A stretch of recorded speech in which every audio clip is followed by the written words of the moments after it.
ನಮಸ್ಕಾರ ಮಕ್ಕಳೇ, ಇವತ್ತಿನ ಗಣಿತ ತರಗತಿಗೆ ನಿಮಗೆಲ್ಲರಿಗೂ ಆತ್ಮೀಯ ಸ್ವಾಗತ.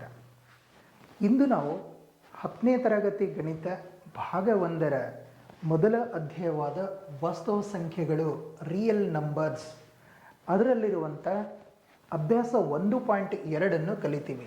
ಎಕ್ಸರ್ಸೈಸ್ ನಂಬರ್ 1.2 ಇದರ ಬಗ್ಗೆನೂ ಅಧ್ಯಯನ ಮಾಡ್ತೀವಿ. ಈ ಅಭ್ಯಾಸದಲ್ಲಿ ನಮ್ಮ ಮುಖ್ಯ ಕೆಲಸ ಏನು ಅಂತಂದರೆ, ಕೆಲವು ಸಂಖ್ಯೆಗಳು ಅಭಾಗಲಬ್ಧ ಸಂಖ್ಯೆಗಳು ಅಂಥೇಳಿ ನಾವು ಪ್ರೂವ್ ಮಾಡಬೇಕು. ವಿಶೇಷವಾಗಿ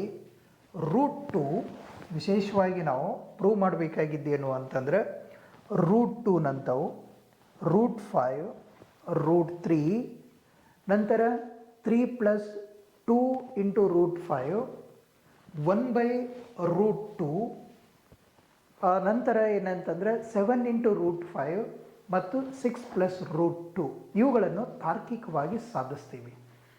ಮಕ್ಕಳೇ, ಪರೀಕ್ಷೆಯಲ್ಲಿ ಈ ರೀತಿಯ ಪ್ರಶ್ನೆಗಳು 2 ರಿಂದ 3 ಅಂಕಗಳಿಗೆ ಖಂಡಿತವಾಗಿ ಬರ್ತವೆ. ಹಾಗಾಗಿ ಪ್ರತಿಯೊಂದು ಹಂತವನ್ನು ಸರಿಯಾದ ಕ್ರಮದಲ್ಲಿ ಬರೆಯುವುದು, ಕಲಿಯುವುದು ಬಹಳ ಮುಖ್ಯ. ನೀವು ನೋಟ್ಬುಕ್ ತೆಗೆದುಕೊಂಡು ನಾನು ಹೇಳುವ ಕ್ರಮದಲ್ಲಿ ಬರಿತಾ ಹೋಗಬೇಕು. ಗಮನಿಸಿಲ್ಲಿ, ಇಲ್ಲಿ ನಾವು ಕೆಲವು ಅಂಶಗಳನ್ನು ನೆನಪಿಟ್ಕೊಳ್ಬೇಕು, ಮುಖ್ಯ ಪರಿಕಲ್ಪನೆಗಳನ್ನು ನೆನಪಿಟ್ಕೊಳ್ಬೇಕು. ಪ್ರಮೇಯ 1.2 ಮತ್ತು ವಿರೋಧಾಭಾಸದ ವಿಧಾನ. ಸಮಸ್ಯೆಗಳನ್ನು ಬಿಡಿಸುವ ಮುನ್ನ 2 ವಿಚಾರಗಳನ್ನು ನಾವು ಯಾವಾಗಲೂ ನೆನಪಿಟ್ಕೊಳ್ಳೋದು. ಮೊದಲನೆಯದು ಪ್ರಮೇಯ 1.2. ಇದು ಏನು ಹೇಳುತ್ತದೆ ಅಂತಂತಂದರೆ, ನಾನು ಬೋರ್ಡ್ ಮೇಲೇನೂ ಸಹ ಅದರ ಅಂಶಗಳನ್ನು ಬರೆದೀನಿ. ಪಿ ಅನ್ನೋದು ಒಂದು ಅವಿಭಾಜ್ಯ ಸಂಖ್ಯೆ ಆಗಿರಲಿ. ಪಿ ಅನ್ನೋದು ಒಂದು ಅವಿಭಾಜ್ಯ ಸಂಖ್ಯೆ ಅಂತ ತಗೊಳ್ಳೋದು. ಪಿ ಅನ್ನೋದು ಒಂದು ಅವಿಭಾಜ್ಯ ಸಂಖ್ಯೆ ತಗೊಂಡಾಗ ಅದು a² ಭಾಗಿಸಿದರೆ ಪಿ ಅನ್ನೋದು a² ಭಾಗಾಕಾರ ಮಾಡುತ್ತೆ. ಇದನ್ನೇ ಹೀಗೆ ಬರ್ಕೊಳ್ಳಿ, a²/p. ಇದು ಪಿ ಅನ್ನೋದು ಅವಿಭಾಜ್ಯ ಸಂಖ್ಯೆ, ಅದು a² ಭಾಗಿಸಿದರೆ ಇದು ಎಯನ್ನು ಸಹ ಭಾಗಿಸುತ್ತದೆ ಅಂತ ಹೇಳಿಕೊಡುತ್ತೆ. ಅರ್ಥ ಆಗ್ತಾ ಇದೆನಾ? ಎಕ್ಸಾಂಪಲ್, ಉದಾಹರಣೆಗೆ 5 ಅನ್ನೋದು ಒಂದು ಅಭಾಗಲಬ್ಧ ಸಂಖ್ಯೆ. ಇದು 10² ಅಂದರೆ ಒಂದು ವರ್ಗ ಸಂಖ್ಯೆ. ಇಲ್ಲಿ 10 ಅನ್ನೋದು ಒಂದು ಪಿ ಅಂತ, ಇದು ಏನು ಎ ಅಂತ ತಗೊಂಡಿದೆ, ಅಂದರೆ a². 5 10ರ ವರ್ಗವನ್ನು ಭಾಗಿಸಿದರೆ 5 10ನ್ನು ಸಹ ಭಾಗಿಸುತ್ತದೆ ಅಂತ ಹೇಳಿದಂಗೆ. Okay, clear? ನಂತರ ಇನ್ನೊಂದು ಕಲಿಬೇಕಾಗಿದ್ದು ನಾವು, ಎರಡನೇದು ವಿರೋಧಾಭಾಸದ ವಿಧಾನ, ಪ್ರೂಫ್ ಬೈ ಕಾಂಟ್ರಾಡಿಕ್ಷನ್ ಅಂತ ಹೇಳ್ತೀವಿ. ವಿರೋಧಾಭಾಸದ ವಿಧಾನ ಮಕ್ಕಳೇ, ಇದರಲ್ಲಿ ಗಮನಿಸಿ, ಇದರಲ್ಲಿ ನಾವು ಸಾಧಿಸಬೇಕಾದಂಥ ಹೇಳಿಕೆಗೆ ವಿರುದ್ಧವಾಗಿ ಮೊದಲು ಊಹಿಸ್ತೀವಿ. ನಂತರ ಆ ಊಹೆಯಿಂದಲೇ ತಪ್ಪಾದ ಫಲಿತಾಂಶ ಬರುತ್ತದೆ ಅಂತ ತೋರಿಸ್ತೀವಿ. ಕೊನೆಯಲ್ಲಿ ನಮ್ಮ ಊಹೆ ತಪ್ಪಾಗಿದೆ, ಆದ್ದರಿಂದ ಮೂಲ ಹೇಳಿಕೆ ಸತ್ಯ ಎಂದು ಬರೀತೀವಿ. ಇದನ್ನು ಸುಲಭವಾಗಿ ನಾವು ನೆನಪಿಟ್ಕೊಳ್ಬೇಕು. ಮೊದಲು ಉಲ್ಟಾ ಊಹೆ ಮಾಡ್ಕೊಳ್ಳೋದು. ಫಸ್ಟ್ ಏನು ಮಾಡಬೇಕು? ಉಲ್ಟಾ ಊಹೆ ಮಾಡ್ಕೊಳ್ಳೋದು. ನಂತರ ತರ್ಕ ರೀತಿಯಲ್ಲಿ, ಕೊನೆಯಲ್ಲಿ ವಿರೋಧಾಭಾಸ, ಆಮೇಲೆ ಆದ್ದರಿಂದ ಈ ರೀತಿಯಾದಂಥ ಸಾಧನೆ ಅಂತ ಬರಿಬೇಕು. Okay, clear? ಈಗ ನೇರವಾಗಿ ನಾವು ಅಭ್ಯಾಸದ ಕಡೆಗೆ ಹೋಗೋಣ. ಅಭ್ಯಾಸ 1.2ರಲ್ಲಿರುವಂಥ ಪ್ರಶ್ನೆ ಕಡೆಗೆ ಹೋಗೋಣ. ಇಲ್ಲಿ ಏನಂತ ಸಾಧಿಸಬೇಕಾಗಿದೆ? ಇಲ್ಲಿ ಪ್ರಶ್ನೆ 1ರಲ್ಲಿ √5 ಒಂದು ಅಭಾಗಲಬ್ಧ ಸಂಖ್ಯೆ ಎಂದು ಸಾಧಿಸಿ ಅಂತ ಹೇಳಿದೆ. √5 ಒಂದು ಅಭಾಗಲಬ್ಧ ಸಂಖ್ಯೆ ಎಂದು ಸಾಧಿಸಬೇಕು. ಈಗ ನಾನು ಸ್ಟೆಪ್ ಬೈ ಸ್ಟೆಪ್ ಬರೀತೀನಿ, ಅದೇ ರೀತಿಯಲ್ಲಿ ವಿವರಣೆ ಕೊಡ್ತೀನಿ. ನೀವು ಪರೀಕ್ಷೆಯಲ್ಲಿ ಇದೇ ರೀತಿಯಲ್ಲಿ ಬರೀಬೇಕು. ಖಂಡಿತವಾಗಿ ನಿಮಗೆ 2 ಅಂಕಗಳು ಬಂದೇ ಬರ್ತಾವೆ.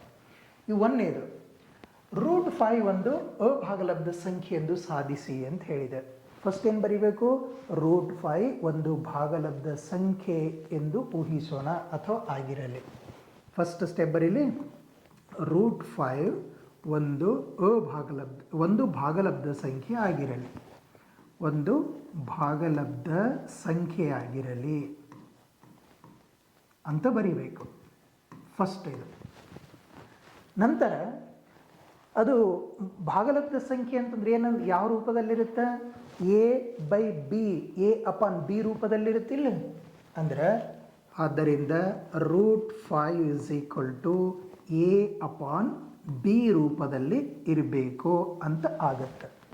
ಇಲ್ಲಿ ಒಂದು ಕಂಡೀಷನ್, ಇಲ್ಲಿ ಬಿ ಅನ್ನೋದು 0ಕ್ಕೆ ಸಮ ಆಗಿರಬಾರ್ದು ಮತ್ತು ಎ ಮತ್ತು ಬಿಗಳು ಸಹ ಅವಿಭಾಜ್ಯ ಪೂರ್ಣಾಂಕಗಳಾಗಿರಬೇಕು. ಇದನ್ನು ಮಸ್ಟ್ ಆ್ಯಂಡ್ ಶುಡ್ ಬರೀಬೇಕು.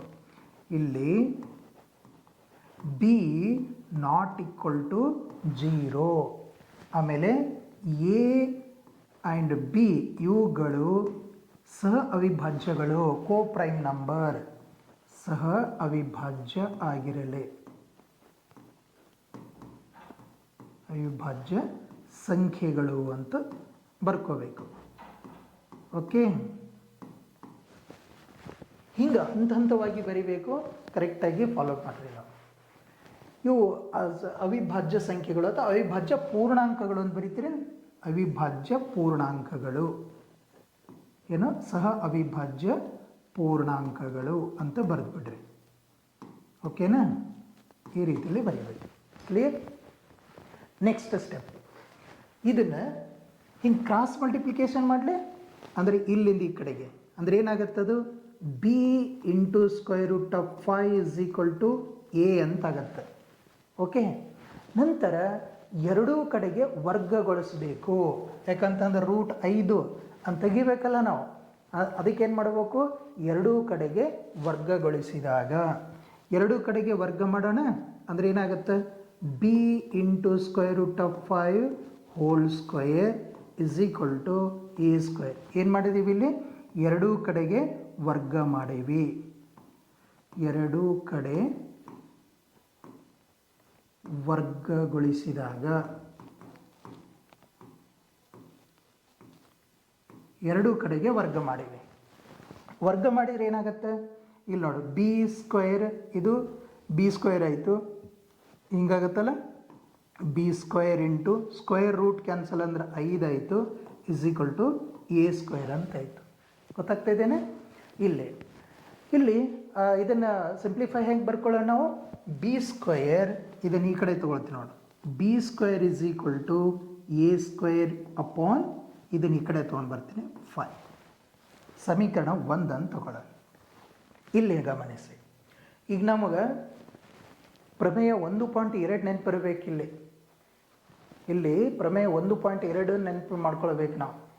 ಸಮೀಕರಣ 1 ಪ್ರಕಾರ ಇದನ್ನು ನೋಡಿದರೆ ಸಮೀಕರಣ 1 ಪ್ರಕಾರ ಇದನ್ನು ನೋಡಿದರೆ 5 ಇದು ಎ ಸ್ಕ್ವೇರನ್ನು ಭಾಗಿಸುತ್ತದೆ. ಸಮೀಕರಣ 1 ಪ್ರಕಾರ ನೋಡಿ, ಸಮೀಕರಣ 1 ಪ್ರಕಾರ 5 ಇದು ಎ ಸ್ಕ್ವಯರನ್ನು ಭಾಗಿಸುತ್ತದೆ. ಓಕೆ, ಕರೆಕ್ಟ್ ಅಲ್ಲ? ಎ ಸ್ಕ್ವೇರನ್ನು 5 ಭಾಗಿಸ್ತಾ ಇದೆಯಲ್ಲ. ಪ್ರಮೇಯ 1.2 ಪ್ರಕಾರ 5 ಎಯನ್ನು ಭಾಗಿಸುತ್ತದೆ. ಪ್ರಮೇಯ 1.2 ಪ್ರಕಾರ 5 ಇದು ಎಯನ್ನು ಭಾಗಿಸುತ್ತದೆ,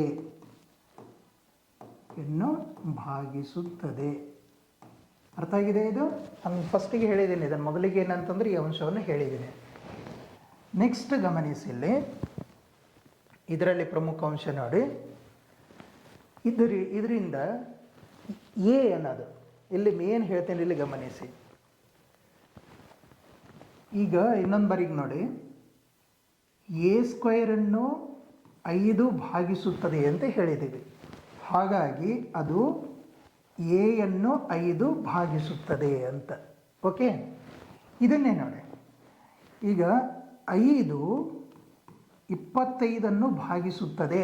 ಇದನ್ನು ಹೆಂಗೆ ಬರೀತೀನಿ? ಇದನ್ನೇ ಹೇಗೆ 5 ಸ್ಕ್ವೇರ್ ಅಂತ ಬರ್ಕೊಳ್ಬೋದಾ? ಅಂದರೆ 5 ವರ್ಗವನ್ನು ಭಾಗಿಸುತ್ತಿದೆ. ಇನ್ನೊಂದು ಬಾರಿ ನೋಡಿ, 5 ಈಗ 100 ಇದನ್ನು ಹೆಂಗೆ ಬರ್ಕೊಳ್ತೀನಿ? 10 ಸ್ಕ್ವಯರ್. 5 10ರ ವರ್ಗವನ್ನು ಭಾಗಿಸುತ್ತದೆ, ಅಂದ್ರೆ 5 10ನ್ನು ಸಹ ಭಾಗಿಸುತ್ತದೆ. ಇಲ್ಲಿ ಒಂದು ಪ್ಯಾಟ್ರನ್ ಬರುತ್ತೆ ನೋಡು. 5 ಇದು 5 ಒಂದ್ಲೆ 5 ಅಂತ ಬರುತ್ತೆ, ಅಂದ್ರೆ 5ನ್ನು ಭಾಗಿಸ್ತಾ ಇದೆ. 5 ಈಗ ನೋಡಿದೆ 5 2 10, 10ನ್ನು ಭಾಗಾಕಾರ ಮಾಡುತ್ತಲ್ಲ. 5 3 15, 5 15ನ್ನು ಭಾಗಿಸ್ತಲ್ಲ. ಆಮೇಲೆ 5 4 20, 20ನ್ನು 5 ಭಾಗಿಸ್ತಾ ಇದೆಯಲ್ಲ. ಈ ಪ್ಯಾಟರ್ನ್ ಗಮನಿಸಿದ್ರೆ ನಮಗೇನು ಗೊತ್ತಾಗುತ್ತೆ ಗೊತ್ತೇನ?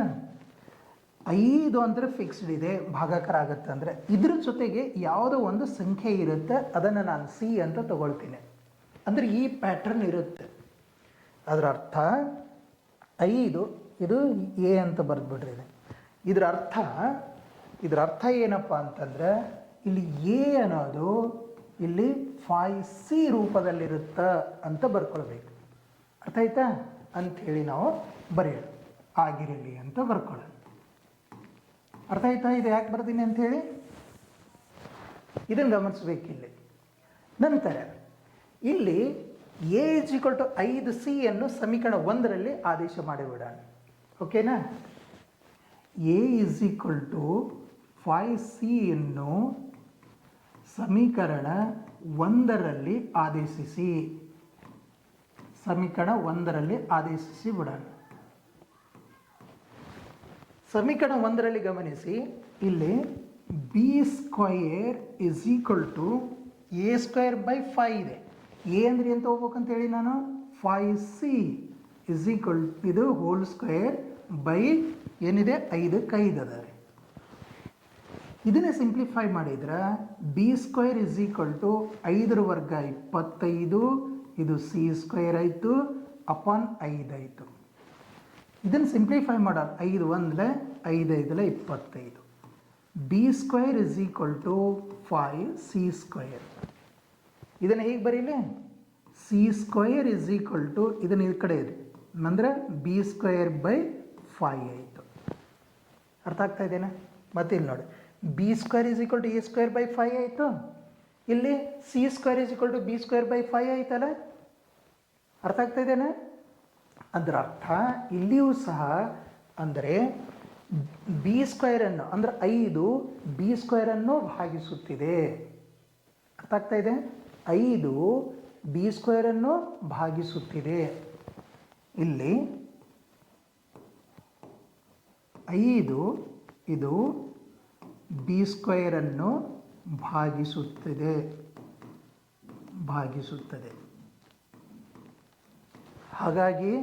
ಹಾಗಾಗಿ ಇಲ್ಲೇನಪ್ಪ ಅಂದ್ರೆ ಮತ್ತೆ ಪ್ರಮೇಯ 1.2 ಪ್ರಕಾರ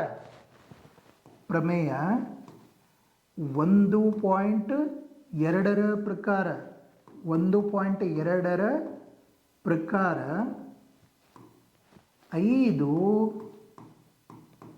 ಬಿಯನ್ನು ಭಾಗಿಸುತ್ತದೆ. 5 ಬಿಯನ್ನು ಭಾಗಿಸುತ್ತದೆ. ಅರ್ಥ ಆಗಿದೆ? ಗೊತ್ತಾಯಿತು? ಅಂದರೆ ಇಲ್ಲೇನಾಯಿತು? 5 ಅನ್ನೋದು ಎಯನ್ನು ಭಾಗಿಸ್ತಾ ಇದೆ, ಬಿಯನ್ನು ಭಾಗಿಸ್ತಾ ಇದೆ. ಅಂದ್ರೆ ಅರ್ಥ ಎ ಮತ್ತು ಬಿ ಸಹ ಅವಿಭಾಜ್ಯಗಳು ಅಂಥೇಳಿ ನಾವೇನು ಮೊದಲು ಊಹೆ ಮಾಡ್ಕೊಂಡಿದ್ದೀವಿ. ಇಲ್ಲ, ಅದಕ್ಕೆ ವಿರೋಧ ಆಗಿದೆ. ಅವಿಭಾಜ್ಯ ಸಂಖ್ಯೆ ಅಂದ್ರೆ ಅರ್ಥ ಏನು ಗೊತ್ತೇನೋ? ಒಂದೇ ಒಂದು ಗುಣಕವನ್ನು ಹೊಂದಿರೋದು, ಒಂದೇ ಒಂದು ಅಪವರ್ತನವನ್ನು ಹೊಂದಿರೋದು. ಅದಕ್ಕೆ ನಾವು ಅವಿಭಾಜ್ಯ ಅಂತ ಹೇಳ್ತೀವಿ ಅಂತ ನಾವು ಮೊದಲು ಕಲ್ತೀವಿ. ಬಟ್ ಇಲ್ಲಿ ಏನಾಯಿತು? ಎ ಬಿ ಏನಂತ ಹೇಳಿದ್ವಿ ನಾವು? ಇದು ಸಹ ಅವಿಭಾಜ್ಯ ಅಂತ ಹೇಳಿದ್ದೀವಿ. ಇಲ್ಲ, ಕೋಪ್ರೈಮ್ ನಂಬರ್ ಅಂತ ಹೇಳಿದ್ದೀವಿ. ಇಲ್ಲ, ಬಟ್ ಇಲ್ಲಿ ಏನಾಯಿತು? ಎ ಮತ್ತು ಬಿಗಳು 5ನ್ನೂ ಸಹ ಏನಂತಂದ್ರೆ ಏನು ಗುಣಕವನ್ನು ಹೊಂದಿರುವುದರಿಂದ ನಾವೇನು ಊಹೆ ಮಾಡ್ಕೊಂಡಿದ್ದೀವಿ ಅದು ತಪ್ಪು ಅಂತ. ಆದ್ದರಿಂದ ಏನಂತ ಬರೀಬೇಕು ಇಲ್ಲಿ? ಇದೇ ಇಂಪಾರ್ಟೆಂಟ್ ಇರುವಂಥ ಅಂಶ. ಇಲ್ಲಿ ಏನಂತ ಬರೀಬೇಕು? 5 ಎ ಮತ್ತು ಬಿ ಎರಡನ್ನೂ ಭಾಗಿಸುತ್ತದೆ.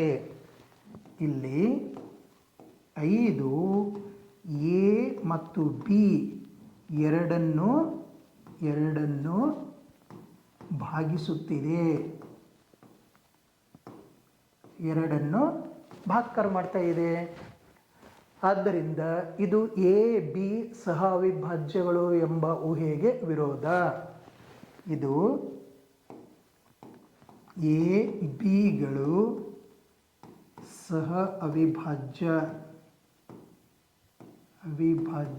ಅಂತೇನು ಬರ್ತೀವಲ್ಲ, ಸಹ ಅವಿಭಾಜ್ಯಗಳು ಅಂತೇನು ಬರ್ತೀವಲ್ಲ ನಾವು, ಸಹ ಅವಿಭಾಜ್ಯಗಳು ಎಂಬ ಊಹೆಗೆ ನಾವೇನು ಊಹೆ ಮಾಡ್ಕೊಂಡಿದ್ವಿ ಅದಕ್ಕೆ ವಿರುದ್ಧವಾಗಿದೆ. ಎಂಬ ಊಹೆಗೆ ವಿರುದ್ಧ ಅಥವಾ ವಿರುದ್ಧವಾಗಿದೆ. ಹೌದಾ? ಹಾಗಾಗಿ ಆದ್ದರಿಂದ ನಮ್ಮ ಊಹೆ ತಪ್ಪಾಗಿದೆ. ನಮ್ಮ ಊಹೆ ತಪ್ಪಾಗಿದೆ. ಏನಂತ ಊಹೆ ಮಾಡ್ಕೊಂಡಿದ್ದೀವಿ ನಾವು? √5 ಒಂದು ಭಾಗಲಬ್ಧ ಸಂಖ್ಯೆ ಆಗಿರಲಿ ಅಂತ ಊಹೆ ಮಾಡ್ಕೊಂಡಿದ್ದೀವಿ. ಈಗ ನಮ್ಮ ಊಹೆ ತಪ್ಪು ಅಂತಂದರೆ √5 ಒಂದು ಭಾಗಲಬ್ಧ ಸಂಖ್ಯೆ ಅಂತ ಬರೀಬೇಕು. ಓಕೆ, ಇಲ್ಲಿ ಬರೀಲಿ. ವಿರೋಧವಾಗಿದೆ ಅಂತ ಬರ್ದೀವಿ ಅಂದರೆ ಏನಂತ? ಆದ್ದರಿಂದ ನಮ್ಮ ಊಹೆ ತಪ್ಪಾಗಿದೆ. ಇಲ್ಲಿ ಬರ್ಕೊಳ್ರಿ. ಆದ್ದರಿಂದ ನಮ್ಮ ಊಹೆ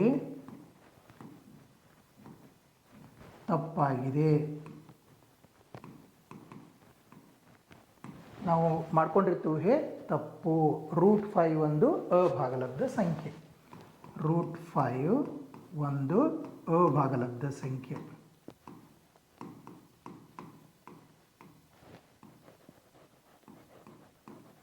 ಓಕೆ, ಈ ರೀತಿಯಲ್ಲಿ ಬರೀಬೇಕು. ಯಾವುದು? √2 ಆಗಲಿ √3 ಆಗಲಿ ಅದನ್ನು ಪ್ರೂವ್ ಮಾಡಬೇಕಾದ್ರೆ ಇವೇ ಸ್ಟೆಪ್ಗಳನ್ನು ಫಾಲೋ ಮಾಡಬೇಕು. ಒಂದು ಬಾರಿ ಆ ಸ್ಟೆಪ್ಗಳನ್ನು ಗಮನಿಸಿ. ಏನೇನು ಆ ಸ್ಟೆಪ್ಗಳು ಫಾಲೋ ಮಾಡಬೇಕು ಅಂತಂದ್ರೆ, ಫಸ್ಟ್ ಕೊಟ್ಟಿರುವಂಥ ಯಾವುದನ್ನು ನಾವು ಅಭಾಗಲಬ್ಧ ಸಂಖ್ಯೆ ಎಂದು ಸಾಧಿಸಿ ಅಂತ ಕೊಟ್ಟಿರ್ತಾರಲ್ಲ, ಅದನ್ನು ಫಸ್ಟು ಭಾಗಲಬ್ಧ ಸಂಖ್ಯೆ ಅಂತೇಳಿ ಊಹೆ ಮಾಡ್ಕೊಳ್ಳೋದು. ಆಮೇಲೆ ಭಾಗಲಬ್ಧ ಸಂಖ್ಯೆ ಅಂದರೆ ಅದು a/b ರೂಪದಲ್ಲಿರುತ್ತಂತ ಗೊತ್ತು. ಇಲ್ಲಿ b 0ಕ್ಕೆ ಸಮ ಆಗಿರಬಾರ್ದು. ಎ ಮತ್ತು ಬಿಗಳು ಸಹ ಅವಿಭಾಜ್ಯ ಪೂರ್ಣಾಂಕಗಳು, ಕೋಪ್ರೈಮ್ ನಂಬರ್ ಆಗಿರಬೇಕು. ಕೋಪ್ರೈಮ್ ನಂಬರ್ ಅಂತಂದ್ರೆ ಒಂದೇ ಒಂದು ಅದಕ್ಕೆ ಗುಣಕ ಇರಬೇಕು. ಯಾವುದೇ ಸಂಖ್ಯೆಯಿಂದ ಅದು ಭಾಗಾಕಾರ ಆಗಬಾರ್ದು ಅನ್ನೋದು ಗೊತ್ತು ನಮಗೆ. ಇನ್ನು ಎರಡೂ ಕಡೆಗೆ ಇದನ್ನು ಕ್ರಾಸ್ ಮಲ್ಟಿಪ್ಲಿಕೇಶನ್ ಮಾಡಿದ್ದೀವಿ, ಎರಡೂ ಕಡೆಗೆ ವರ್ಗ ಮಾಡಿದ್ದೀವಿ. ಆಮೇಲೆ ಆ ಸಂಖ್ಯೆನ ಏನಂದರೆ ಡಿವೈಡ್ ತೊಗೊಂಡು ಬಂದೀವಿ. ಅದನ್ನು ಒಂದನೇ ಸಮೀಕರಣ ಅಂತ ಬರೆದೀವಿ. ಒಂದನೇ ಸಮೀಕರಣ ನೋಡಿದ್ದೀವಿ ಅಂತಂದ್ರೆ a²/5 ಇದೆ ಅಂತಂದ್ರೆ ಇಲ್ಲಿ 5 ಅನ್ನೋದು a² ಭಾಗಿಸುತ್ತದೆ ಅಂತ ಬರೀತೀವಿ. ಪ್ರಮೇಯ 1.2 ಪ್ರಕಾರ a² a ಭಾಗಾಕಾರ ಮಾಡುತ್ತೆ ಅಂತಂದ್ರೆ a ಸಹ 5 ಭಾಗಿಸುತ್ತದೆ ಅಂತ ಬರಿಬೇಕು. ನಂತರ a = 5c ಯಾಕೆ ಬರಿಬೇಕಂತ ಹೇಳಿದ್ದೀನಿ. ಅದು ಭಾಗಾಕಾರ ಮಾಡುತ್ತೆ ಅಂತಂದ್ರೆ 5ರಿಂದ ಭಾಗಾಕಾರ ಮಾಡುತ್ತೆ ಅಂದರೆ ಅದೊಂದು ಪ್ಯಾಟರ್ನ್ ಉಂಟಾಗತ್ತೆ ಅಂತ ಹೇಳಿದೆ. ಹಾಗಾಗಿ ಅಲ್ಲಿ 5 ಇಂಟು ಒಂದು ಸಂಖ್ಯೆಯಿಂದ ಬರುತ್ತೆ, ಅದಕ್ಕೆ 5c ಅಂದರೆ 5 ಇಂಟು c ಅಂದರೆ 5 ಇಂಟು ಇನ್ನೊಂದು ನಂಬರ್ ಅಂತ ಅರ್ಥ. ಇಲ್ಲಿ a = 5c ಅನ್ನು ನಾವು ಸಮೀಕರಣ 1ರಲ್ಲಿ ಆದೇಶ ಮಾಡಿದ್ದೀವಿ.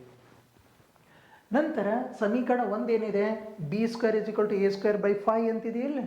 b² a ಇದ್ದಲ್ಲಿ 5c ಅಂತ ಹಾಕಿದ್ದೀವಿ. ಸ್ಕ್ವೇರ್ ಇದು 5ಕ್ಕೆ 5, ಇದ್ರ ವರ್ಗ 5ರ ವರ್ಗ 25, c² ಆಯಿತು ಬೈ ಇದು ಅಪಾನ್ 5. 5ರಿಂದ ಭಾಗಿಸಿದ್ದೀನಿ, ಇದು 5c² ಅಂತ ಉಳೀತು. ಈ 5 ಅನ್ನೋದು b ಡಿವೈಡೆಡ್ ತೊಗೊಂಡು ಬಂದೀನಿ, ಅದಕ್ಕೆ b²/5 ಆಯಿತು. ಇದನ್ನು ಮತ್ತೆ ನಾನು ಇಲ್ಲೇನು ಹೇಳಿದ್ದೀನಲ್ಲ ಅದರ ಪ್ರಕಾರನೇ ಬರ್ತೀವಿ. ಇಲ್ಲಿ 5 ಅನ್ನೋದು b² ಭಾಗಿಸ್ತಾ ಇದೆ. ಹಾಗಾಗಿ ಪ್ರಮೇಯ 1.2 ಪ್ರಕಾರ 5 b ಭಾಗಿಸುತ್ತದೆ ಅಂತ ಬರೆದೀವಿ. ಅಂದ್ರೆ ಅರ್ಥ ಏನಾಯ್ತು? ಇಲ್ಲಿ 5 ಅನ್ನೋದು a ಮತ್ತು b ಎರಡನ್ನೂ ಭಾಗಾಕಾರ ಮಾಡುತ್ತಾ. 5 ಅನ್ನೋದು a ಮತ್ತು b ಎರಡನ್ನೂ ಭಾಗಿಸುತ್ತದೆ. ಹಂಗಂದ್ರೆ ಅರ್ಥ ನಾವೇನಂತ ಊಹೆ ಮಾಡ್ಕೊಂಡಿದ್ದೀವಿ? a b ಇವು ಸಹ ಅವಿಭಾಜ್ಯಗಳು ಅಂತ ಊಹೆ ಮಾಡ್ಕೊಂಡಿದ್ದೀವಿ. ಅದಕ್ಕೆ ಇದು ವಿರೋಧ ಆಯಿತು. ಹಾಗಾಗಿ ನಮ್ಮ ಊಹೆ ತಪ್ಪಾಗಿದೆ. √5 ಒಂದು ಭಾಗಲಬ್ಧ ಸಂಖ್ಯೆ. ಇಷ್ಟು ಬರೆದ್ರೆ ನಿಮ್ಗೆ 2 ಅಂಕಗಳು ಖಂಡಿತವಾಗಿ ಬರ್ತವೆ. Okay, clear? ನೆಕ್ಸ್ಟ್ ಪ್ರಶ್ನೆಗೆ ಹೋಗೋಣ. ಇಲ್ಲಿ 3 + 2√5 ಒಂದು ಅಭಾಗಲಬ್ಧ ಸಂಖ್ಯೆ ಎಂದು ಸಾಧಿಸಬೇಕಾಗಿದೆ.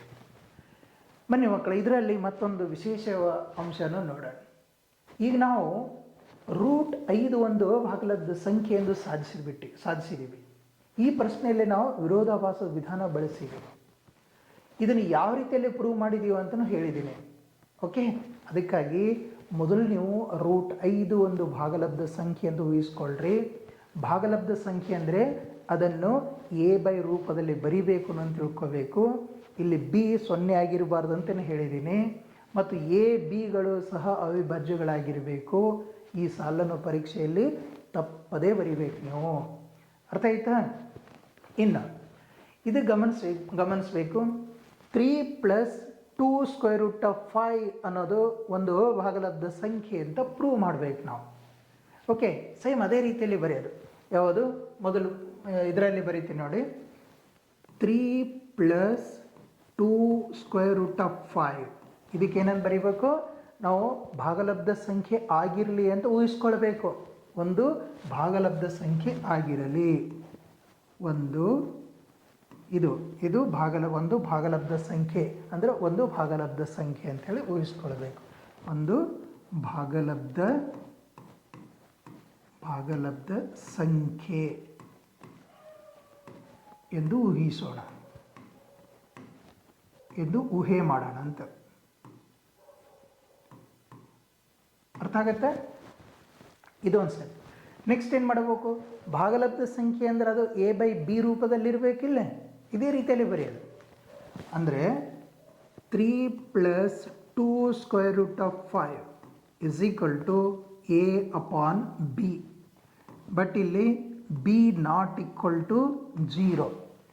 ಆಮೇಲೆ a bಗಳು ಸಹ ಅವಿಭಾಜ್ಯ ಪೂರ್ಣಾಂಕಗಳು. ಇದನ್ನು ಕಂಪಲ್ಸರಿ ಬರೀಬೇಕು. ಅರ್ಥ ಆಯ್ತಾ?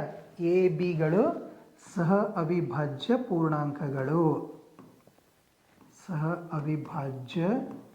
ಪೂರ್ಣಾಂಕಗಳು. ಇದನ್ನು ಕಂಪಲ್ಸರಿ ಬರೀಬೇಕಿದೆ. ಇಲ್ಲಿ ಫಿಕ್ಸ್ಡ್ ಇದು. ನಂತರ ನೋಡಿ, ಇದನ್ನು ಕ್ರಾಸ್ ಮಲ್ಟಿಪ್ಲಿಕೇಶನ್ ಮಾಡ್ಕೊಳ್ಳೋಣ. ಅವಿಭಾಜ್ಯ ಸಂಖ್ಯೆಗಳು ಹೆಂಗೆ ಮಾಡಬೇಕು? ಈ ಅವಿಭಾಜ್ಯ ಸಂಖ್ಯೆಯನ್ನು ಬಿಟ್ಟು ನೋಡಿ ಹೆಂಗೆ 2√5 ಅಂತದೆ. ಏನು ಮಾಡ್ತೀನಿ? 3 ಈ ಕಡೆ ತೊಗೊಂಡು ಬರ್ತೀನಿ. a/b - 3 ಅಂತ ಆಯ್ತು. ಈ ರೀತಿಯಲ್ಲಿ ಅಂತ ಬರೀಲಿಕ್ಕಾಗತ್ತೆ. ಬರೀತಿರಲ್ಲ ಇದನ್ನೇ ಸಿಂಪ್ಲಿಫೈ ಮಾಡಿದರೆ ನೋಡಿ, 2√5 ಇದು ಅಪಾನ್ b. ಇದನ್ನು ಡಿವೈಡ್ 1 ಇರುತ್ತೆ. ಗುಣಾಕಾರ ಮಾಡಿದರೆ ಎಷ್ಟಾಯ್ತು? a - 3b ಅಂತ ಆಯಿತು. ಇದು 2 ಈ ಕಡೆ ತೊಗೊಂಡು ಬಂದುಬಿಡ್ತೀನಿ. √5 a - 3b ಅಪಾನ್ 2 ಮತ್ತು ಇದು b 2b ಅಂಥೇಳಿ ಆಯಿತು. ಇದನ್ನು ಸಮೀಕರಣ 1 ಅಂತ ತಗೊಳ್ಳೋಣ. ಅರ್ಥ ಆಗಿದೆನಾ? ಇಲ್ಲಿ ಪ್ರಮುಖವಾಗಿ ಗಮನಿಸಬೇಕಾಗಿದ್ದು a ಮತ್ತು bಗಳು ಏನಂತ ಹೇಳಿ ನಾವು ಪೂರ್ಣಾಂಕಗಳಾಗಿರುವುದರಿಂದ ಇಲ್ಲಿ a - 3b ಅಪಾನ್ 2b ಒಂದು ಭಾಗಲಬ್ಧ ಸಂಖ್ಯೆ ಆಗಿರುತ್ತೆ. ಒಂದು ಭಾಗಲಬ್ಧ ಸಂಖ್ಯೆ. ಆದ್ದರಿಂದ ಈ ಒಂದರ ಪ್ರಕಾರ √5 ಸಹ ಒಂದು ಭಾಗಲಬ್ಧ ಸಂಖ್ಯೆ ಆಗಿರಬೇಕು. ನೋಡಿ, ಇದೇ ಇಲ್ಲಿ ಇರೋದು ಮೇನ್ ಅಂತಂದರೆ ಏನಂತ ಬರೆಯೋಣ ಇಲ್ಲಿ. ಈಗ ನಾವು ಪರೀಕ್ಷೆಯಲ್ಲಿ ಬರೀಬೇಕಲ್ಲ, ಏನಂತ ಬರೀಬೇಕು? a ಮತ್ತು b ಪೂರ್ಣಾಂಕಗಳಾಗಿರುವುದರಿಂದ ಮೊದಲೇ ಹೇಳಿವಿಲ್ಲ ಅದನ್ನು. a ಮತ್ತು bಗಳು ಪೂರ್ಣಾಂಕಗಳಾಗಿರುವುದರಿಂದ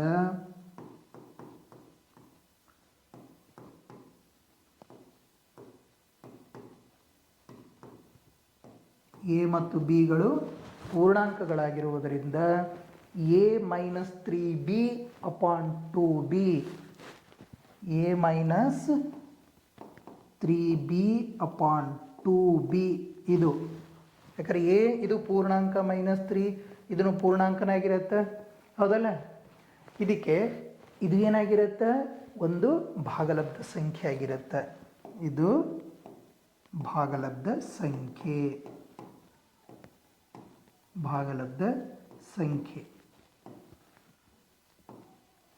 ಭಾಗಲಬ್ಧ ಸಂಖ್ಯೆ ಆಗುವುದು. ನೋಡಿ, ಇದು ಭಾಗಲಬ್ಧ ಸಂಖ್ಯೆ ಅಂತಂದ್ರೆ ಎದಕ್ಕೆ ಈಕ್ವಲ್ ಇದೆ? √5. ಇದೂ ಸಹ ಭಾಗಲಬ್ಧ ಸಂಖ್ಯೆ ಹೌದಿಲ್ಲ? ಆದ್ದರಿಂದ ಇಲ್ಲೇ ಬರೀತೀವಿ ನೋಡಿ. ಆದ್ದರಿಂದ ಸಮೀಕರಣ 1ರ ಪ್ರಕಾರ, ಇಲ್ಲಿ ಕೊಟ್ಟಿರುವಂಥ 1ರ ಪ್ರಕಾರ, ಇದರ ಪ್ರಕಾರ √5 ಒಂದು ಭಾಗಲಬ್ಧ ಸಂಖ್ಯೆ, ಒಂದು ಭಾಗಲಬ್ಧ ಸಂಖ್ಯೆಯಾಗುವುದು. ಒಂದು ಭಾಗಲಬ್ಧ ಸಂಖ್ಯೆ ಅಂತ ಆಗುತ್ತೆ. ಭಾಗಲಬ್ಧ ಸಂಖ್ಯೆ ಆಗಬೇಕು, ಅದರ ಪ್ರಕಾರ ಭಾಗಲಬ್ಧ ಸಂಖ್ಯೆ ಆಗಬೇಕಾಗತ್ತೆ. ಹೌದಿಲ್ಲ? ಇದಕ್ಕೇನಂತಂದೀವಿ ನಾವು? ಭಾಗಲಬ್ಧ ಸಂಖ್ಯೆ ಈಕ್ವಲ್ √5. ಅದು ಇದನ್ನು ಭಾಗಲಬ್ಧ, ಯಾಕಂದ್ರೆ ಸಮ ಚಿಹ್ನೆ ಅಂದರೆ ಭಾಗಲಬ್ಧ ಸಂಖ್ಯೆ ಅಂತ ಹೇಳಿದ್ದೀವಿ. ಆದ್ರೆ √5 ಒಂದು ಅಭಾಗಲಬ್ಧ ಸಂಖ್ಯೆ ಎಂದು ನಾವು ಈಗಾಗಲೇ ಸಾಧಿಸಿದ್ದೇವೆ. ಮೊದಲನೇದರಲ್ಲೇ ಹೇಳಿದ್ದೀವಿ, √5 ಅನ್ನೋದು ಒಂದು ಅಭಾಗಲಬ್ಧ ಸಂಖ್ಯೆ ಅಂತ ಪ್ರೂವ್ ಮಾಡಿದ್ದೀವಲ್ಲ ಕಾಂಟ್ರಾಡಿಕ್ಷನ್ ಮೆಥಡ್ ಪ್ರಕಾರ, ಹೌದಲ್ಲ? ಆದರೆ ಅದನ್ನೇ ಬರೆಯೋದು ನೋಡ್ರಿ ಇಲ್ಲಿ. ಆದರೆ √5 ಇಲ್ಲೇನು ಹೇಳ್ತಾ ಇದ್ದೀವಿ? ಭಾಗಲಬ್ಧ ಸಂಖ್ಯೆ. ಯಾಕಂತಂದ್ರೆ ನಾವು ಊಹೆ ಮಾಡ್ಕೊಂಡು ಹೇಳಿದ್ದೀವಿ. ಬಟ್ ಈಗಾಗಲೇ ನಾವು ಪ್ರೂವ್ ಏನಂತ ಮಾಡಿದ್ದೀವಿ? ಅದರ √5 ಒಂದು ಅಭಾಗಲಬ್ಧ ಸಂಖ್ಯೆ. √5 ಒಂದು ಅಭಾಗಲಬ್ಧ ಸಂಖ್ಯೆ ಆಗಿರುವುದು.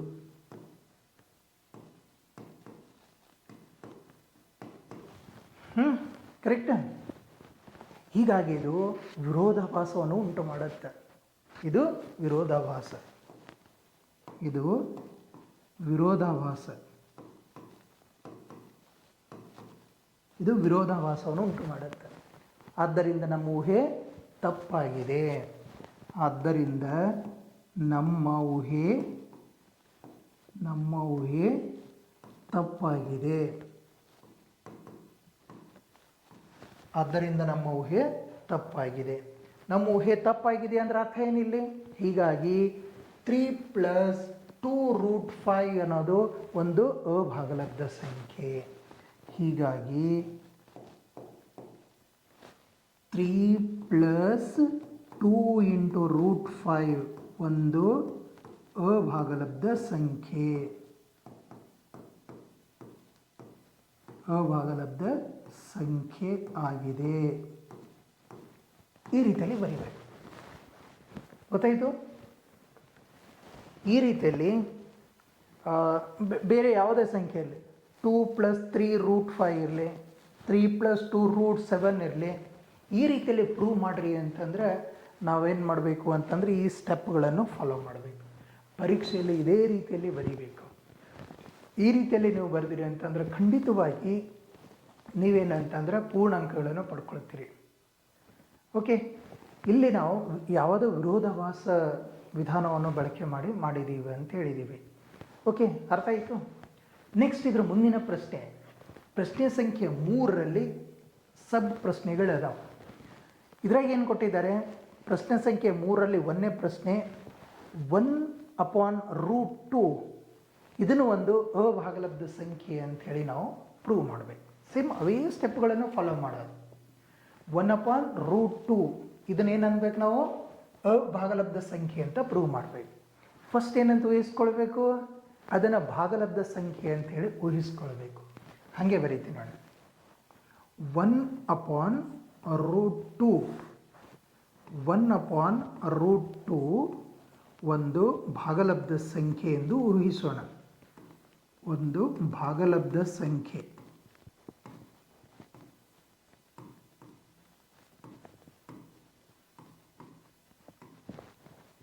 ಇದೊಂದು ಭಾಗಲಬ್ಧ ಸಂಖ್ಯೆ ಅಂತೇಳಿ ಊಹೆ ಮಾಡ್ಕೊಳ್ಳೋಣ. ಎಲ್ಲ ಸ್ಟೆಪ್ಗಳನ್ನು ಕರೆಕ್ಟಾಗಿ ನೋಡಬೇಕು. ಸ್ಟೆಪ್ ಬೈ ಸ್ಟೆಪ್ಪನ್ನು ಏನಂತಂದ್ರೆ ನಾವು ಫಾಲೋ ಮಾಡಬೇಕಿಲ್ಲಿ. ನೆಕ್ಸ್ಟ್ ಇಲ್ಲಿ ಭಾಗಲಬ್ಧ ಸಂಖ್ಯೆ ಅಂದರೆ ಏನಂತ ಹೇಳಿದ್ವಿ ನಾವು? ಅದು a/b ರೂಪದಲ್ಲಿರಬೇಕು, b ≠ 0 ಆಗಿರಬೇಕು, ಮತ್ತು a bಗಳು ಸಹ ಅವಿಭಾಜ್ಯ ಪೂರ್ಣಾಂಕಗಳಾಗಿರಬೇಕು. ಇಷ್ಟು ಅಂತಂದ್ರೆ ಕಂಪಲ್ಸರಿ ಬೇಕು. 1/√2 ಅಂದರೆ ಏನಾಗಿರಬೇಕದು? a/b ರೂಪದಲ್ಲಿ ಇರಬೇಕು. ಇಲ್ಲಿ ಒಂದು ಕಂಡೀಷನ್ ಏನು? ಬಿ ಅನ್ನೋದು ಛೇದ 0ಗೆ ಸಮ ಆಗಿರಬಾರ್ದು. ಆಮೇಲೆ ಎ ಬಿಗಳು ಕೋ ಪ್ರೈಮ್ ನಂಬರ್ ಆಗಿರಬೇಕು.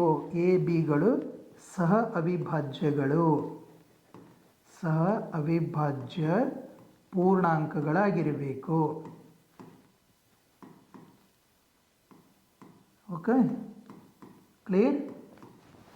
ಈ ರೀತಿಯಲ್ಲಿ ಇದು ಸ್ಟೆಪ್ಪನ್ನು ಬರೀಬೇಕು. ನಂತರ ಎರಡೂ ಕಡೆಗೆ ಏನು ಮಾಡಬೇಕು, ನಾವೀಗ ವ್ಯುತ್ಕ್ರಮ ತೆಗೆದುಕೊಳ್ಬೇಕು. ಎರಡೂ ಕಡೆಗೆ ಏನಂತಂದರೆ ವ್ಯುತ್ಕ್ರಮ ತಗೊಳ್ಳೋದು.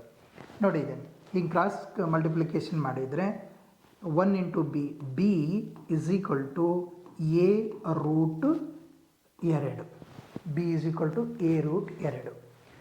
ಈಗ ರೂಟ್ 2 ಅಂತ ಸಪ್ರೇಟ್ ತೊಗೊಳ್ಬೇಕು, ಯಾಕಂದ್ರೆ ಇದೇ ಅವಿಭಾಜ್ಯ ಅಲ್ಲ. ಏನಾಗತ್ತೆ ಇದು, ಇದ್ರ ಜೊತೆ ಇದು ಡಿವೈಡ್ ಆಗುತ್ತಲ್ಲ, ಇದು ಈ ರೀತಿಯಲ್ಲಿ ಆಗುತ್ತಲ್ಲ. Root 2 is equal to B by A ಅಂಥೇಳಿ ಆಗಿಬಿಡುತ್ತಲ್ಲ. Root 2 is equal to B by A. A ಮತ್ತು ಬಿ ಪೂರ್ಣಾಂಕಗಳಾಗ್ಯಾವ. ಇದ್ರ ಹಿಂದಿನ ಲೆಕ್ಕ ಮಾಡಿದ್ದೀವಿಲ್ಲ. ಎ ಮತ್ತು ಬಿಗಳು ಏನವು ಪೂರ್ಣಾಂಕಗಳದ. ಒಂದು ಪೂರ್ಣಾಂಕವನ್ನು ಇನ್ನೊಂದು ಪೂರ್ಣಾಂಕಕ್ಕೆ ಭಾಗಾಕಾರ ಮಾಡ್ಲಿಕ್ಕೆ ಆಗ್ತಿತ್ತು ಅಂತಂದರೆ, ಅಂದರೆ ಪೂರ್ಣಾಂಕ ಬೈ ಪೂರ್ಣಾಂಕ ಇತ್ತು ಅಂತಂದ್ರೆ ಅದು ಭಾಗಲಬ್ಧ ಸಂಖ್ಯೆ ಆಗಿರುತ್ತೆ. ಓಕೆ, ಇದನ್ನೇ ಬರೀತೀನಿ. ಎ ಮತ್ತು ಬಿಗಳು ಪೂರ್ಣಾಂಕಗಳಾಗಿರುವುದರಿಂದ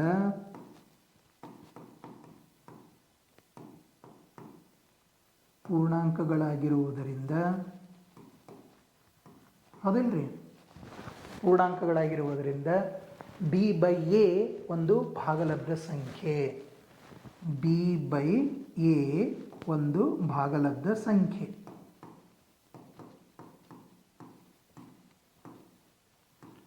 ಒಂದು ಭಾಗಲಬ್ಧ ಸಂಖ್ಯೆ ನೋಡಿ. ಈ ಇದನ್ನೇನಂದ್ರೆ ಭಾಗಲಬ್ಧ ಸಂಖ್ಯೆ ಅಂತೀವಿ. ಈಕ್ವಲ್ ಏನು ಬರೆದಿರ್ತೀವಿ ಅದನ್ನೂ ಭಾಗಲಬ್ಧ ಸಂಖ್ಯೆ ಅಂತ ಆಗತ್ತೆ. ಹೀಗಾಗಿ ಇದ್ರ ಪ್ರಕಾರ ಹೀಗಾಗಿ ರೂಟ್ 2 ಅನ್ನೋದು ಒಂದು ಭಾಗಲಬ್ಧ ಸಂಖ್ಯೆ ಆಗಬೇಕು. ರೂಟ್ 2 ಒಂದು ಭಾಗಲಬ್ಧ ಸಂಖ್ಯೆ. ಭಾಗಲಬ್ಧ ಸಂಖ್ಯೆ ಆಗಬೇಕಾಗತ್ತೆ. ಹೌದಲ್ಲ, ಒಂದು ಭಾಗಲಬ್ಧ ಸಂಖ್ಯೆ. ಆದರೆ ರೂಟ್ 2 ಒಂದು ಅಭಾಗಲಬ್ಧ ಸಂಖ್ಯೆ ಅಂತ ನಮಗೆಲ್ಲರಿಗೂ ಗೊತ್ತು, ಸಾರ್ವತ್ರಿಕ ಸತ್ಯ. ಆದರೆ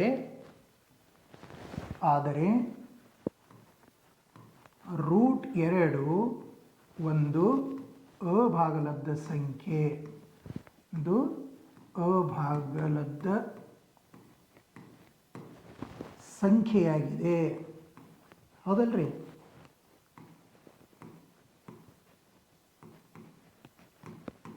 ಒಂದು ಭಾಗಲಬ್ಧ ಸಂಖ್ಯೆ ಅದ. ಬಟ್ ನಾವು ಇದ್ರ ಪ್ರಕಾರ ಏನು ಹೇಳಕತ್ತೀವಿ, ರೂಟ್ 2 ಅನ್ನೋದು ಒಂದು ಭಾಗಲಬ್ಧ ಸಂಖ್ಯೆ ಅಂತ ಹೇಳಿಬಿಡ್ತೀವಿ. ಬಟ್ ಅದು ಅಭಾಗಲಬ್ಧ ಸಂಖ್ಯೆ ಅಂದ್ರೆ ಏನಾಯ್ತು ಇಲ್ಲಿ, ಇದು ವಿರೋಧಾಭಾಸವನ್ನು ಉಂಟು ಮಾಡುತ್ತೆ. ಇದು ಕಾಂಟ್ರಾಡಿಕ್ಷನ್ ಉಂಟು ಮಾಡುತ್ತೆ.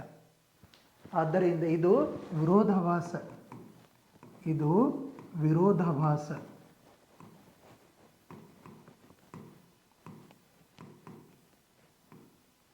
ವಿರೋಧಾಭಾಸವಾಗಿದೆ. ಹೀಗಾಗಿ ನಮ್ಮ ಊಹೆ ತಪ್ಪು. ಆದ್ದರಿಂದ ನಮ್ಮ ಊಹೆ ತಪ್ಪಾಗಿದೆ. ಅದನ್ನೇ ಬರೀಲಿ. ಆದ್ದರಿಂದ ನಮ್ಮ ಊಹೆ ತಪ್ಪಾಗಿದೆ. ನಮ್ಮ ಊಹೆ ತಪ್ಪು. ಹೀಗಾಗಿ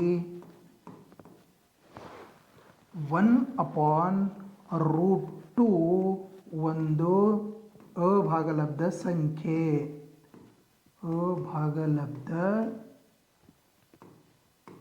ಅಭಾಗಲಬ್ಧ ಸಂಖ್ಯೆ ಆಗಿದೆ ಅಂತ ಬರಿಬೇಕು. ಅರ್ಥ ಆಯಿತು? ಈ ರೀತಿಯಲ್ಲಿ ನಾವು ಏನಂತಂದರೆ, ನಾವು ಡಿವೈಡ್ ಇದ್ದಾಗೂ ಹೇಗೆ ನಾವು ಅಂದರೆ ಅನುಪಾತ ರೂಪದಲ್ಲಿದ್ದಾಗೂ ಅದನ್ನು ಅಭಾಗಲಬ್ಧ ಸಂಖ್ಯೆ ಹೇಗೆ ಪ್ರೂವ್ ಮಾಡಬೇಕು ಅನ್ನೋದನ್ನು ಗೊತ್ತು ಮಾಡ್ಕೊಂಡಿವಿ. ಇಲ್ಲಿ ಪ್ರಮುಖವಾಗಿ ನಾವು ಗಮನಿಸಬೇಕಾಗಿದ್ದು ಇನ್ನೊಂದು ಲೆಕ್ಕ ಇದ್ರೆ ಇದರಲ್ಲಿ ಯಾವುದೋ 3 ಪ್ರಶ್ನೆ ಸಂಖ್ಯೆ 3ರಲ್ಲಿ ಎರಡನೇದು ಏನು, 7 × ರೂಟ್ 5 ಒಂದು ಅಭಾಗಲಬ್ಧ ಸಂಖ್ಯೆ ಅಂತೇಳಿ ಪ್ರೂವ್ ಮಾಡಬೇಕು. ಓಕೆ, ಇಲ್ಲಿ 7√5 ಒಂದು ಅಭಾಗಲಬ್ಧ ಸಂಖ್ಯೆ ಅಂತ ಪ್ರೂವ್ ಮಾಡಬೇಕು ಅಂದರೆ ಸೇಮ್ ಅದೇ ಮೆಥಡ್ ಅದು. ಇನ್ನು ಸ್ಟೆಪ್ಗಳನ್ನು ಹೇಳಿನಲ್ಲ, ಫಸ್ಟ್ ಏನು ಮಾಡಬೇಕು, ಅದನ್ನು ಭಾಗಲಬ್ಧ ಸಂಖ್ಯೆ ಅಂತೇಳಿ ಊಹಿಸ್ಕೊಳ್ಬೇಕು. ಓಕೆ, ಮೊದಲೇ ನೋಡಿ, 7√5 ಒಂದು ಭಾಗಲಬ್ಧ ಸಂಖ್ಯೆ ಎಂದು ಊಹಿಸೋಣ. ಭಾಗಲಬ್ಧ ಸಂಖ್ಯೆ ಎಂದು ಊಹಿಸೋಣ.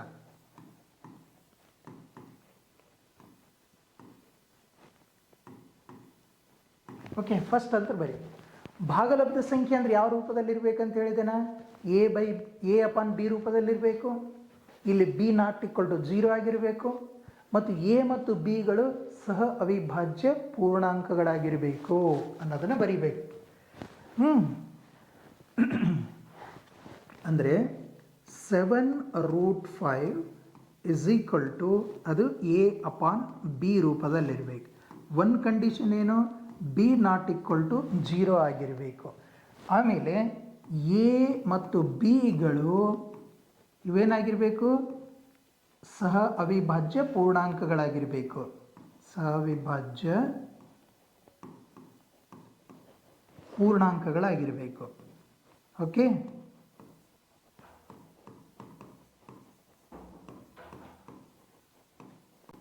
ಈ ರೀತಿಯಲ್ಲಿ ಅಂತಂದ್ರೆ ಫಿಕ್ಸ್ಡ್ ಬರೀತೀವಿ. ನೆಕ್ಸ್ಟ್ ಮೆಥಡ್ ಏನು ಮಾಡ್ತೀವಿ ನಾವು, ಅದನ್ನೇನಂತಂದರೆ ಓರೆ ಗುಣಾಕಾರ ರೂಪದಲ್ಲಿ ಅಂದರೆ √5 ಹೊರಗೆ ತೊಗೊಂಡು ಬಿಡ್ತೀವಿ. ಅಂದರೆ ಹೇಗೆ ಮಾಡೋಣ, √5 = a/, ಇದು 7 ಈ ಕಡೆ ತೊಗೊಂಡು ಬರ್ರಿ, 7b ಅಂತಾಯಿತು. 7b ಇದನ್ನು ಅನ್ನೋದು ಅಂತ ಬರ್ಕೊಳ್ಳೋದು. ಓಕೆ, ಇಲ್ಲಿ ಗಮನಿಸಬೇಕು, a b ಮತ್ತು 7, ಇಲ್ಲಿ a 7 b ಇವು ಏನಾಗಿರ್ತಾವೆ, ಇವು ಪೂರ್ಣಾಂಕಗಳಾಗ್ಯಾವಿಲ್ಲ.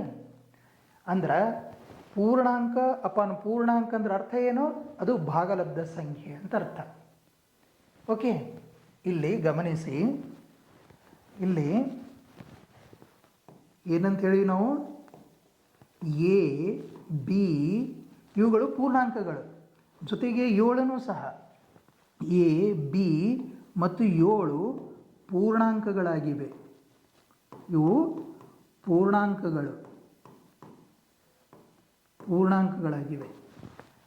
ಇವು ಪೂರ್ಣಾಂಕಗಳಾಗಿವೆ ಅಂತಂದ್ರೆ ಅರ್ಥ ಏನು, a/7b ಒಂದು ಭಾಗಲಬ್ಧ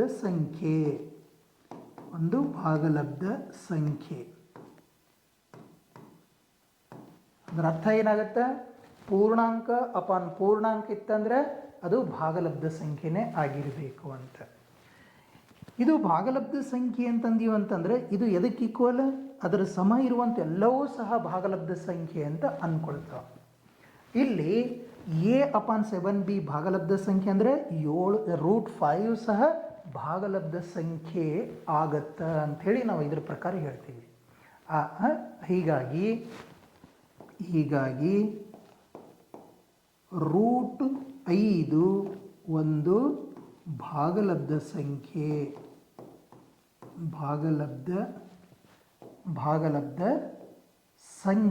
ಅಂತ ಆಗುತ್ತೆ. ಹೌದಲ್ಲ, ಸಂಖ್ಯೆ ಆಗಬೇಕು ಅಂತ ಬರೀ ಪೂರ್ಣ ಸಂಖ್ಯೆ ಆಗಬೇಕು. ಓಕೆ, ಬಟ್ ಆದರೆ √5 ಅನ್ನೋದು ಒಂದು ಅಭಾಗಲಬ್ಧ ಸಂಖ್ಯೆಯನ್ನು ಪ್ರೂವ್ ಮಾಡಿವಿಲ್ಲ. ಆದರೆ √5 ಒಂದು ಅಭಾಗಲಬ್ಧ ಸಂಖ್ಯೆ ಆಗಿದೆ. ಅಭಾಗಲಬ್ಧ ಸಂಖ್ಯೆ ಆಗಿದೆ ಅಂತ ಪ್ರೂವ್ ಮಾಡಿದ್ದೀವಿ ನಾವು. ಇದನ್ನು ಸಾಧಿಸಿದ್ದೀವಿ. ಇದು ಇಲ್ಲೇನು ಹೇಳ್ತೀವಿ, ಇದ್ರ ಪ್ರಕಾರ ಭಾಗಲಬ್ಧ ಸಂಖ್ಯೆ. ಬಟ್ ಮೊದಲೇನಂತ ಪ್ರೂವ್ ಮಾಡೀವಿ, ಅಥವಾ ಸಾರ್ವತ್ರಿಕವಾಗಿ ಏನು ಸತ್ಯ ಇದೆ, √5 ಅನ್ನೋದು ಅದು ಅಭಾಗಲಬ್ಧ ಸಂಖ್ಯೆ ಅಂತ. ಇದು ವಿರೋಧಾಭಾಸವನ್ನು ಉಂಟು ಮಾಡುತ್ತೆ. ಇದು ವಿರೋಧಾಭಾಸವನ್ನು ಉಂಟು ಮಾಡುತ್ತೆ.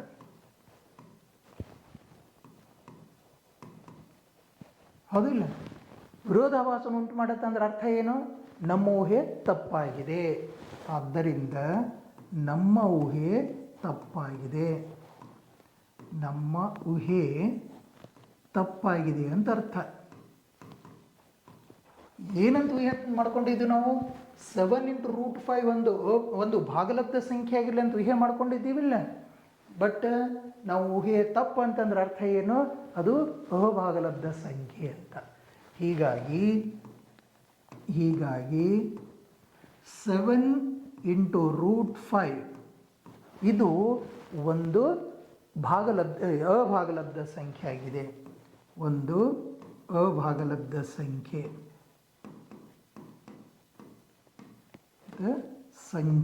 ಆಗಿದೆ. ಈ ರೀತಿಯಲ್ಲಿ ಪ್ರೂವ್ ಮಾಡಕತ್ತೀವಿ ನಾವು. ಗೊತ್ತಾಗ್ತಾ ಇದ್ದೇನೆ? ಈ ರೀತಿಯಲ್ಲಿ ಏನಂತಂದ್ರೆ ಪ್ರತಿಯೊಂದು ಹಂತವನ್ನು ತಿಳ್ಕೊಂಡು ನಾವು ಅದು ಅಭಾಗಲಬ್ಧ ಸಂಖ್ಯೆ ಅಂತೇಳಿ ಪ್ರೂವ್ ಮಾಡ್ತೀವಿ. ವೆರಿ ಇಂಪಾರ್ಟೆಂಟ್, ಇವು ಪರೀಕ್ಷೆಗೆ ಬರುವಂಥ ಲೆಕ್ಕಗಳಿವು. ಈಗ ಇದರಲ್ಲಿ ಪ್ರಶ್ನೆ ಸಂಖ್ಯೆ 3ರಲ್ಲಿ ಮತ್ತೊಂದು ಪ್ರಶ್ನೆ 6 + √2 6 + √2 ಇದನ್ನೂ ಸಹ ಅಭಾಗಲಬ್ಧ ಸಂಖ್ಯೆ ಅಂತೇಳಿ ಪ್ರೂವ್ ಮಾಡಬೇಕು. Method every same. ಏನೇನು ಮಾಡಬೇಕು? ಅದನ್ನು ಅಭಾಗಲಬ್ಧ ಸಂಖ್ಯೆ ಮಾಡಬೇಕು ಅಂದ್ರೆ ಫಸ್ಟ್ ಏನು ಮಾಡ್ಬೇಕು ಅಂತ ಹೇಳಿದೆ? ಅದನ್ನು ಭಾಗಲಬ್ಧ ಸಂಖ್ಯೆ ಅಂತೇಳಿ ಊಹೆ ಮಾಡ್ಕೊಳ್ಬೇಕು. ಓಕೆ, ಫಸ್ಟ್ ನೋಡಿ, 6 + √2 ಒಂದು ಭಾಗಲಬ್ಧ ಸಂಖ್ಯೆ ಆಗಿರಲಿ ಅಂಥೇಳಿ ಊಹೆ ಮಾಡ್ಕೊಳ್ಬೇಕು. ಒಂದು ಭಾಗಲಬ್ಧ ಸಂಖ್ಯೆ ಎಂದು ಊಹೆ ಮಾಡ್ಕೊಳ್ಳೋದು. ಒಂದು ಭಾಗಲಬ್ಧ ಸಂಖ್ಯೆ ಎಂದು ಊಹಿಸೋಣ.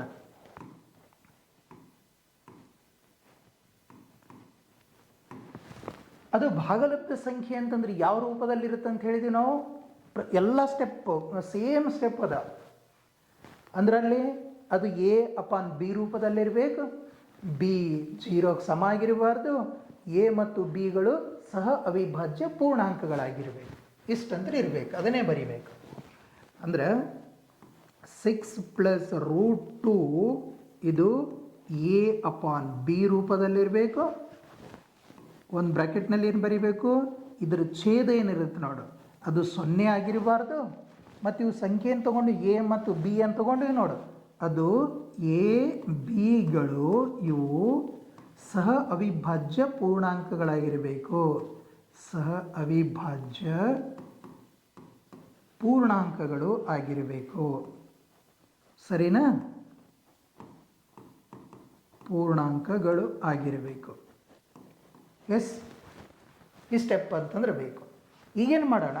6 ಈ ಕಡೆ ತೊಗೊಂಡು ಬರ್ತೀನಿ. √2 = A/B. 6 ಈ ಕಡೆ ತಂದ್ರೆ -6 ಆಯಿತು.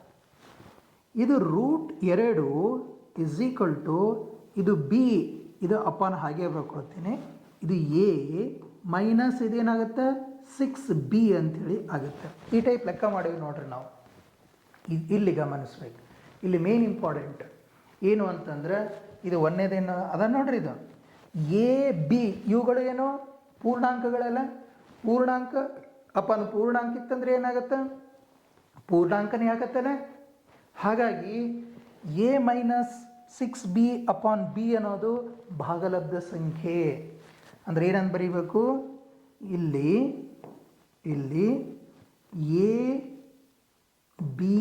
A ಮತ್ತು Bಗಳು, ಇಲ್ಲಿ A ಮತ್ತು Bಗಳು ಪೂರ್ಣಾಂಕಗಳಾಗಿವೆ.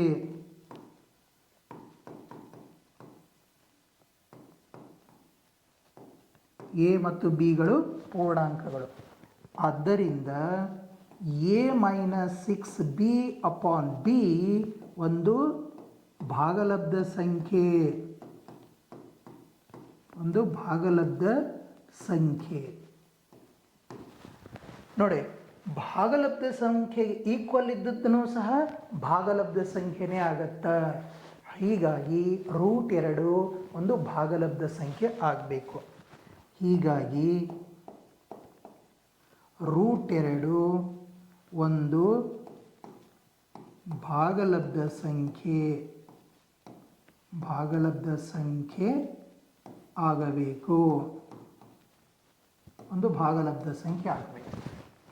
ಆದರೆ √2 ಒಂದು ಅಭಾಗಲಬ್ಧ ಸಂಖ್ಯೆ, ಇದು ಗೊತ್ತಿದೆ ನಮಗೆ, ಇದನ್ನು ಪ್ರೂವ್ ಮಾಡಿದ್ದೀವಿ. ಆದರೆ √2 ಒಂದು ಅಭಾಗಲಬ್ಧ ಸಂಖ್ಯೆ.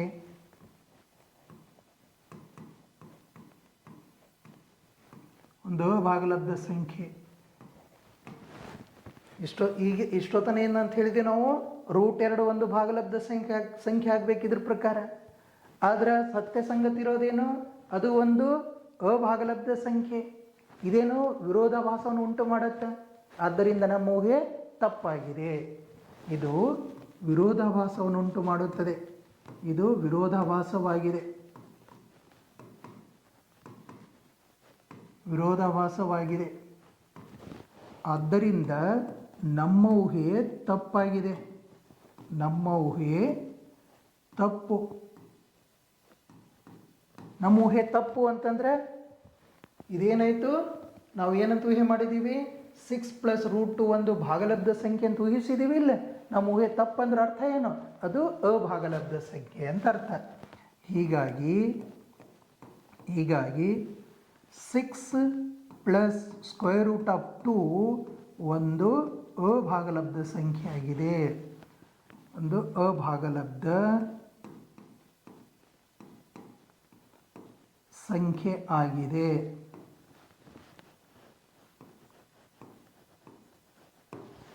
ಸರಿನಾ? ಅರ್ಥ ಆದವು ಇವು?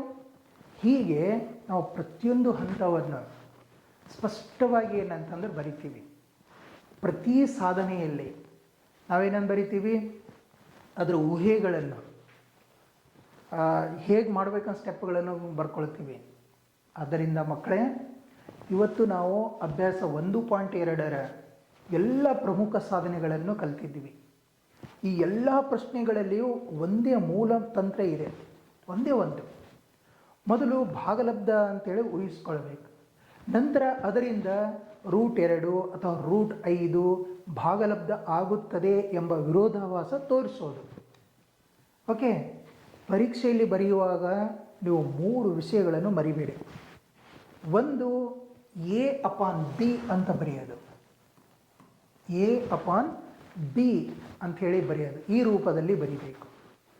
ಆಮೇಲೆ ಎರಡನೇದು ಏನಪ್ಪ ಅಂತಂದ್ರೆ B ≠ 0.